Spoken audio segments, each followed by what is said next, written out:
حج بیت اللہ اللہ تعالیٰ کی طرف سے ایک بہت بڑا موقع ہوتا ہے کسی بھی مسلمان کے لیے کہ اگر وہ اس دن عرفات کے میدان میں پہنچ جائے، یعنی 9 ذوالحجہ کو، وہ ایک ایسا دن ہے جس دن اللہ تعالیٰ اپنے بندوں کو سب سے بڑی تعداد میں معاف فرماتا ہے، اور اس دن اللہ تعالیٰ اپنے بندوں پر فخر کرتے ہیں اپنے فرشتوں کے سامنے، اور اللہ تعالیٰ اپنے بندوں کو جہنم سے آزادی دیتے ہیں۔ ہم میں سے کسی کے پاس یہ عذر موجود نہ ہو کہ اللہ میں کیا کروں، میں حج کا ثواب نہیں حاصل کر سکتا، میں وہاں جا نہیں سکتا، میں بیمار ہوں، یا میرے پاس مال نہیں ہے، میں کیا کروں۔ یہاں اللہ تعالیٰ نے اپنے گھر میں بیٹھے بیٹھے، اپنے محلے میں بیٹھے بیٹھے آپ کو کئی ایسے مواقع دیے ہیں کہ آپ اس حج کا ثواب حاصل کر سکتے ہیں۔ سب سے پہلا اور بنیادی عمل تو یہ ہے کہ انسان حج کی نیت کرے اور اللہ تعالیٰ سے اپنے لیے حج کی سعادت طلب کرے۔ ہمارے لیے کچھ چیزیں مشکل ناممکن ہو سکتی ہیں، اللہ رب العالمین کے لیے کوئی چیز مشکل نہیں۔ اللہ تعالیٰ کہاں کہاں سے انسان کو وسائل عطا فرما دیتے ہیں کہ اللہ تعالیٰ اس کے لیے اپنے گھر آنے کے راستے کھول دیتے ہیں۔ تو اگر تو ہماری نیت سچی ہے، ہم واقعی حج پر جانا چاہتے ہیں اور نیت کے ساتھ اللہ سے دعا بھی کرتے ہیں، لیکن اس نیت کو پورا کرنے کے لیے کیا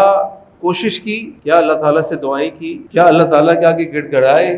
اللہ کے آگے روئے کہ اللہ میں جانا چاہتا ہوں، تو اگر تو ہماری نیت ہوگی اور ہم نہ جا سکے کسی بھی وجہ سے، تو اللہ کے نبی صلی اللہ علیہ وسلم کی حدیث آپ نے فرمایا انما الاعمال بالنیات، اعمال کا دار و مدار نیت پر ہے۔ تو اپنی نیت کو خالص کریں اور اس نیت کے لیے اللہ تعالیٰ سے خوب دعائیں کریں، اگر نہیں بھی جا سکے تو انشاءاللہ اس کا اجر مل جائے۔